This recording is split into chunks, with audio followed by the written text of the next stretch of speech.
And we on, big brother. Yep. What's going on, pimp? Hey, welcome to Hip Hop's Biggest Fan. It's episode 14. Welcome all my hoodlums, hooligans, knuckleheads, ladies and gentlemen, boys and girls, niggas and bitches, and sophisticated motherfuckers alike. Right now, for episode 14, I have the young man that is a journalist.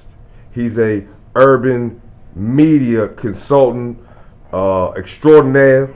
He's interviewed the likes of Dexter, Isaac, Big Dex, that admittedly said he shot Tupac in Quad Studio, so we can forget all the bullshit.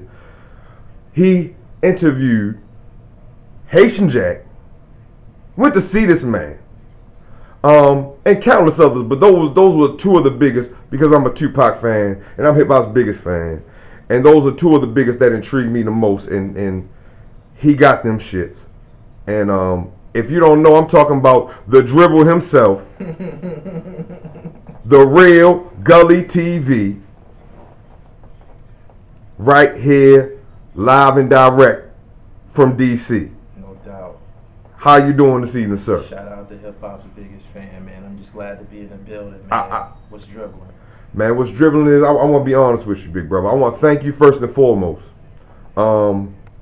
I get a lot of support from my family, and I greatly appreciate that. But to get support from people that don't know you from a motherfucking backwood out the pack, or a can of paint, or a motherfucking cup of Crown Royal apple, and telling you to keep doing what you're doing, I wanna thank you greatly, very much, for that inspiration.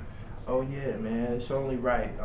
It's been times when I've needed to conduct interviews or I needed some type of cooperation from people, man. And sometimes I got it, sometimes I didn't. I just want to keep the positive energy around me, man. So it wasn't nothing to give you some of my time. And I checked out a few of your episodes, so you know what I mean. I felt that you was legit as far as doing this media thing. So I'm in the building. Well, I'll be honest with you. I didn't know I was media till you told me. I'm a word to my father. I was like, I'm fucking media. That's the sophisticated word, man. We a lot more than vloggers, and they try to pigeonhole us and try to make us sound small, calling us vloggers and all this type. Man, that's not what it is, man. We're urban media. What you doing, what I'm doing, this is urban media. It's the urban CNN. Yes, sir. Hey, amen. Now, I have a five-headed question for you first. Five-headed question. How do I say this? What made you start doing this? When did you start doing this? Where did you start doing this? Why did you start doing this? And how did you start doing this? Started out, I was a published author first. I was writing books at Triple Crown Publishing. Yeah, I started out in the book game back when, the black book craze was like, it was going crazy. Okay. Around 2003, 2005, around those years, I was doing the book thing, and as the book thing started to gradually, die out, the birth of the internet started to take off. Now, the internet was in effect a lot long and before 2004, 2005. Right. 2004, 2005 is when YouTube came, and that's when MySpace and all of these different social media apps made the internet very relevant to the urban community and shit. So I started out writing books, and when the book thing wasn't going no more, everybody graduated to the internet. Me, I didn't want to just conventionally be a fly-by-night brand, so I did certain things to make my situation a little unique. So you were forward thinking like a motherfucker. Yeah, I got a little. I'm a point guard, man. I got a little vision, man. I was gonna get to that. Goddamn, you already answered the question I was gonna ask you. I wanted to get to the dribble, but we'll get to that later. Goddamn, I ain't even have to throw you the alley-oop. You just went there and did it. My man. Right. So forward thinking, okay. Because I was slow on the social media. I only did Instagram for this channel. I do. Oh yeah, man. Me and my wife made a pact. Like I had a broad try to send me a number over there. I was like, bitch, you gonna get me in some shit. I love my wife did.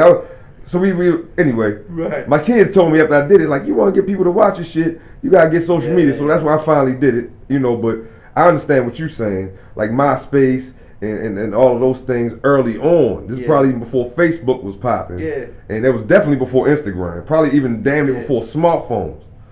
Yeah. So you were forward thinking, man. Right. That's hey. And that's why you are grinding until life leaves you. No doubt. That's the acronym for Gully. If y'all motherfuckers don't know, y'all need to check this man shit out. Okay. My next question is, you've done. I don't know, but I'm gonna say hundreds, if not thousands, of interviews. Yeah, thousands. What has been your favorite or most memorable interview you've done so far? My favorite interview, or the one that I enjoyed the most, happened maybe 3 weeks ago. I was in an interview with Bimmy from the Supreme Team, New York City Gangster.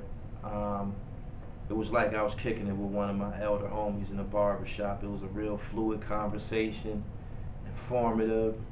Of course, we talked basketball. Yeah, I watched it was like a perfect combination. But yeah, definitely Bimmy from the Supreme Team. I'm gonna tell you what's ironic about that. That's the one. To keep it real, I posted. I have watched some before that, but I watched it and I was like, oh shit.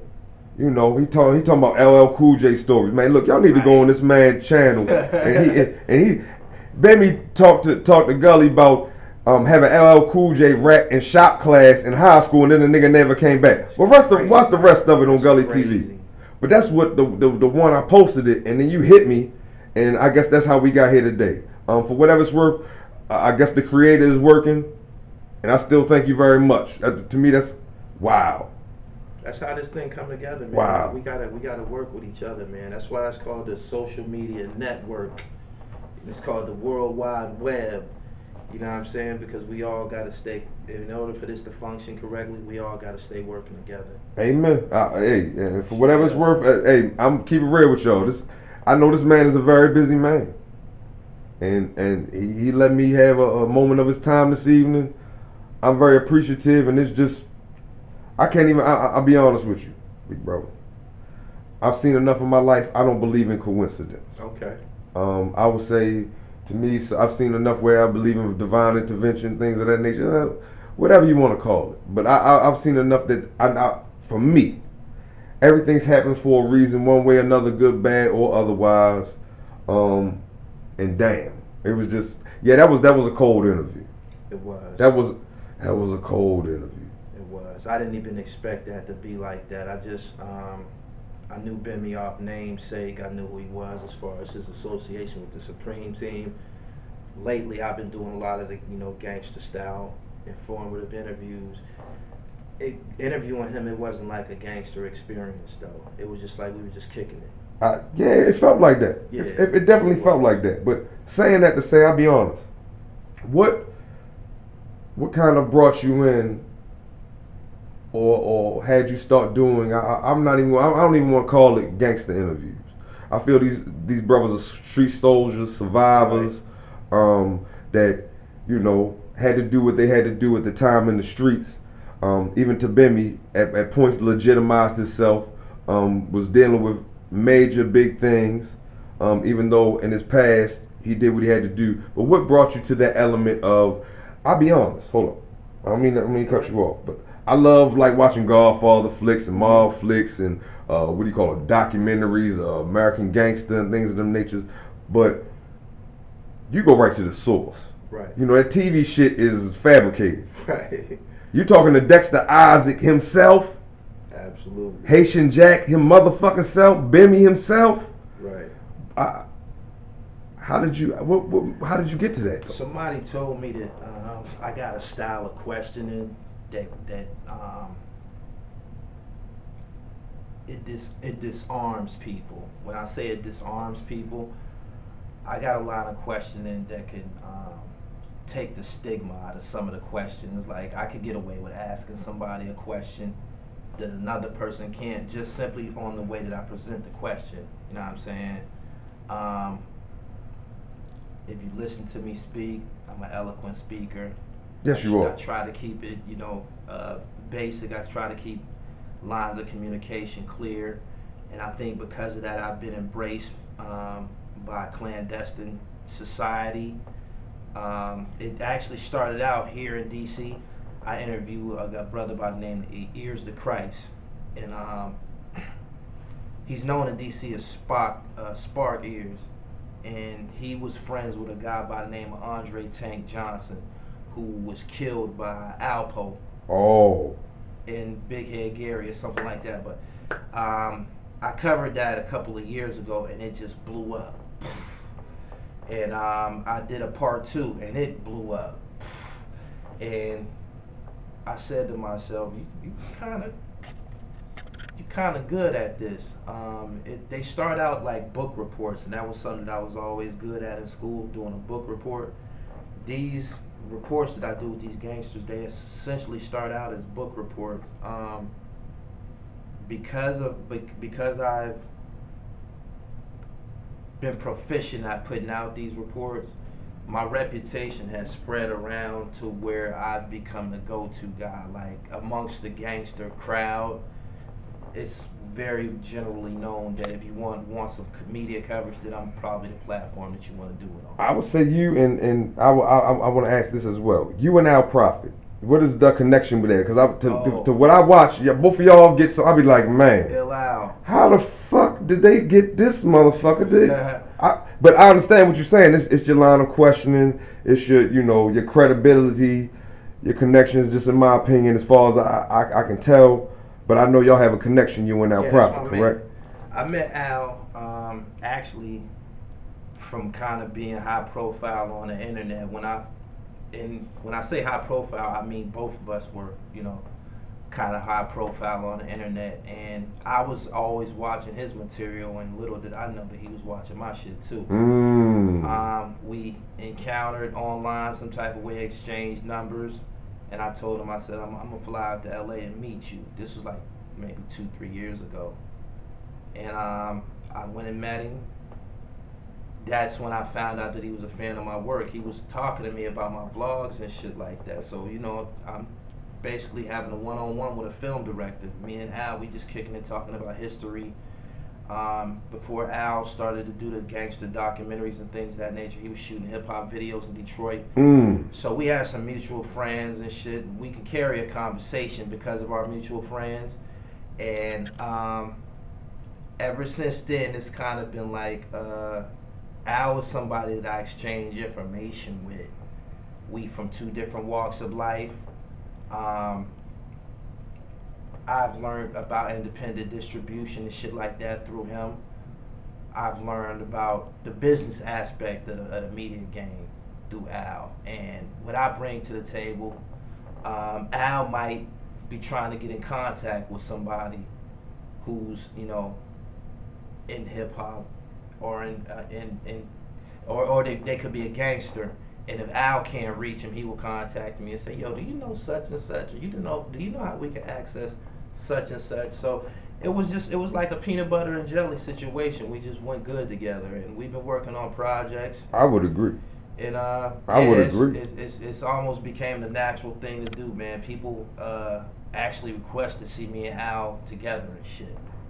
Yeah, I mean, hey. Shout out to Al Prophet. Absolutely. Thank you for saying that for me. I want to ask you something else real quick.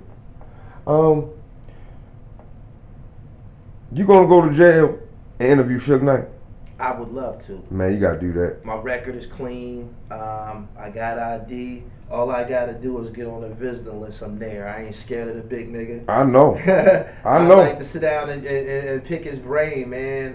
And I know you gonna be able to do shit that, let's say, what the fuck was that? The Tupac Biggie thing when they went to see him in jail and they was in the yard and he smoking a cigar in the yard and all that. And he kind of, no. I know you just from what I've seen, that ain't gonna be you. No. I can't wait for you to do this shit. I would love to meet Suge Knight and ask him some questions. I wouldn't ask Suge the obvious. I wouldn't ask him about Tupac. I think that topic has been burnt. I think he probably burnt on that. I would like to ask him some questions about himself, about him building a company. A lot of times Suge Knight's reputation supersedes his accomplishments. Amen. Suge did a whole lot of shit in music, man. Like a lot of people got rich fucking with Suge. You know what I mean? Yeah. Dog Pound. Even to this Tupac. day. To this day. Yeah, a lot of people made a lot of money fucking with him. So I would like to ask him, man. I think that's an exceptional story that somebody who's black just like me, somebody that's from the inner city just like me, could start with nothing and generate all this money from a company that he built from the ground up. I think that's exceptional, and I think it's a story on that. And that's something that I would ask him. I wouldn't ask him about no violence or what happened here, which somebody got killed, or what was this beef about. That's not my aim. I feel like I can extract some information from somebody that my audience will find interesting, and it don't have to be negative. Exactly. And I'll be honest, I'm happy you say that, because I don't like to I want to pride myself when I know my shit is still in the infant stages, but I don't want to have to be tearing nobody down. I wanted to ask you about this Kanye shit. I know he was in town today where we at. Yeah. With the goddamn with 45 down on Pennsylvania Avenue, but I'm gonna leave that shit alone. Fuck all that. I'm gonna leave Kanye the fuck alone, cause fuck all that. Anyway, sorry. Now I was watching the joint with Haitian Jack, right? Okay. And I don't know if I misheard or if I don't remember correctly. I ain't watched it in a minute, but Haitian Jack tried to get you to take something off your page. Yeah, he it's a video that I probably will release the identity of the whole situation during the Haitian Jack 2 piece that I got coming out. Okay. But yeah, it was a video that he constantly used to inquire about. And early on when he inquired about it, I didn't think nothing of it because there was no common factor. He had no reason to inquire about this situation. Okay. Like he was totally removed from the situation. I was totally removed from the situation. The situation was old, period.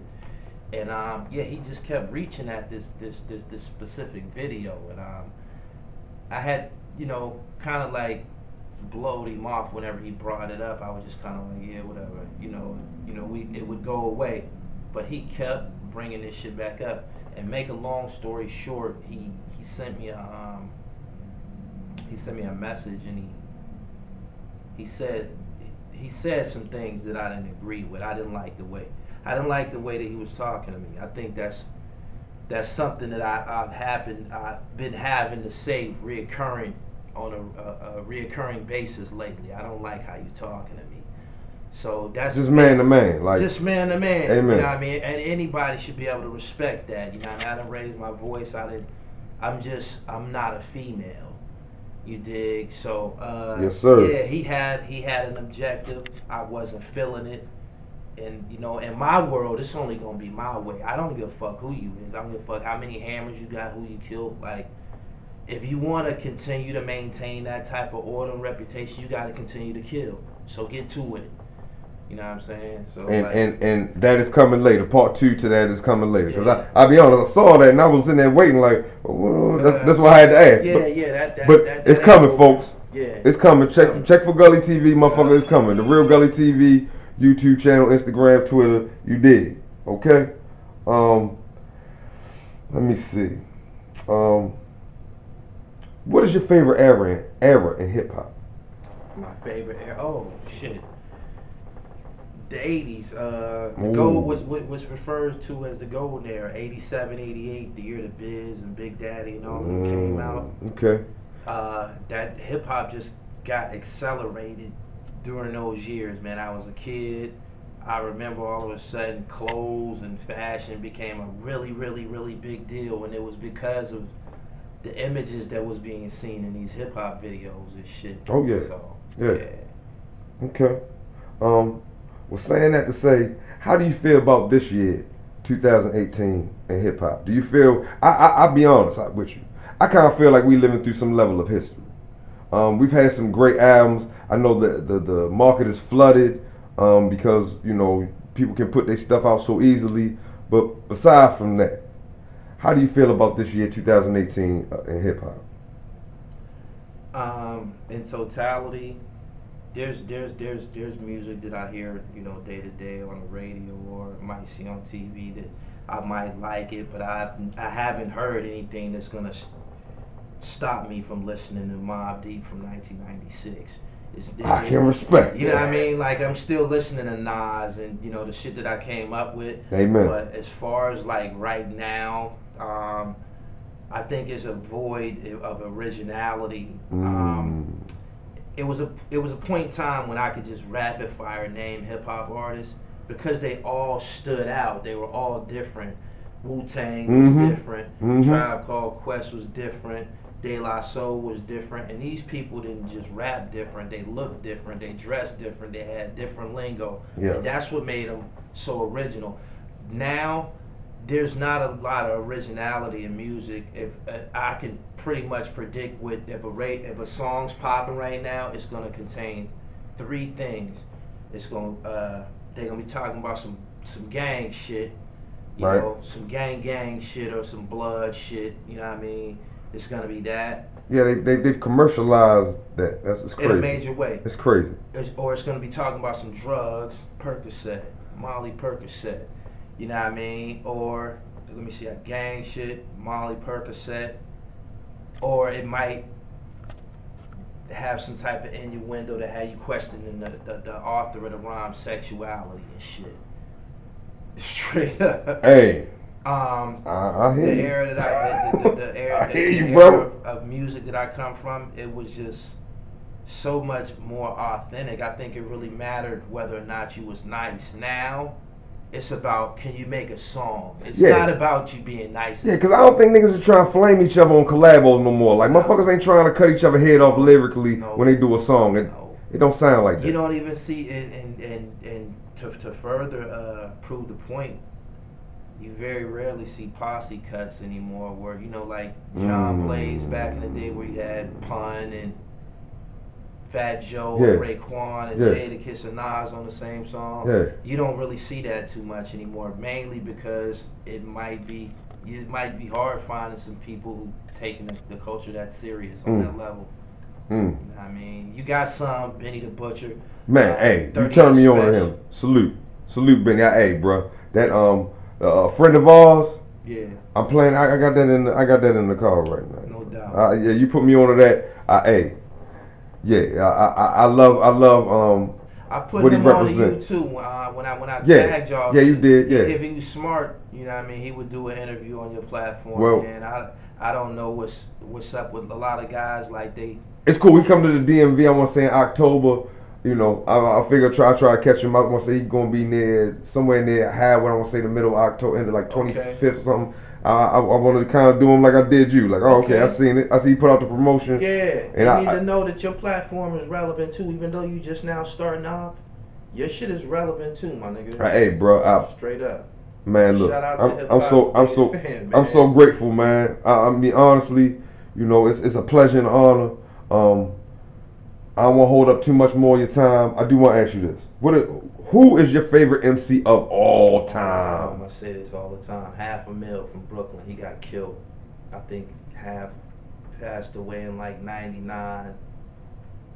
Bro, maybe '99. I don't know if I caught him, man. Oh man, $500,000 is on The Firm.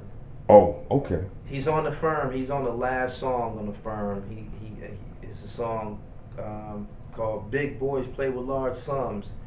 He's on that song with AZ. You gonna make me go back, man. $500,000 also, he had the hottest song on the Belly soundtrack. It was called Some Niggas. Some niggas blood and some niggas crip. Oh, I do remember that shit. Some niggas is big. Yo, that was kind of classic soundtrack. Yeah. I mean, you had some $500,000. Oh. Yeah, that's my favorite MC out of Brooklyn. Check him out. Okay. Check him out. Okay. I got one more question for you before we leave. I wanted to ask you about basketball shit. Okay. I got one more question for you. If you can only listen to 3 albums for 1 year, what would those 3 albums be? It Was Written would be one.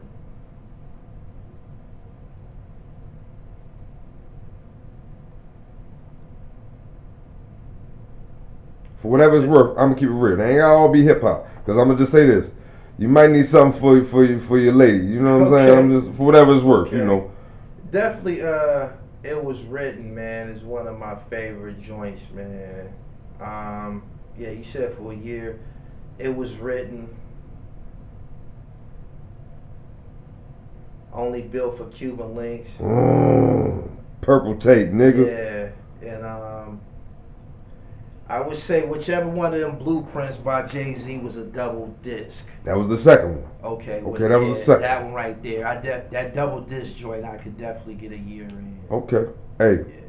I want to thank you, man. It's been a pleasure, man. I want to tell all the audience to stay positive. Check out The Real Gully TV on Instagram, YouTube, Twitter. Where else they can catch you at, big bro? Get your merchandise and such. I'm Gully TV 1 on Twitter, The Real Gully TV on YouTube, The Real Gully TV on Instagram. I'm Gully TV online on Facebook. I got my own. I got a group on Facebook for MCs. It's called Gully TV Freestyles and Fellowship. That's for guys that's trying to get on. You know what I mean? If you're looking for an ear, you're looking for somebody to look at your content, come join my group. Upload. Let me see what you're doing and shit. So yeah, I'm in the building, man. Make sure you keep abreast on what's going on with my channel on YouTube, The Real Gully TV. The biggest thing popping in this urban media shit. Yes, absolutely. I would have to agree, and I want to thank you once again. I want to tell everybody, stay positive, get money, stay dangerous, don't go for the bullshit, and check out Gully TV, a motherfucking real one. It's been a pleasure, my man. Yes, sir. From Hip Hop's biggest fan, I'm telling you, this motherfucker on the strength. Hey, peace. Peace. Yeah. Get what you need.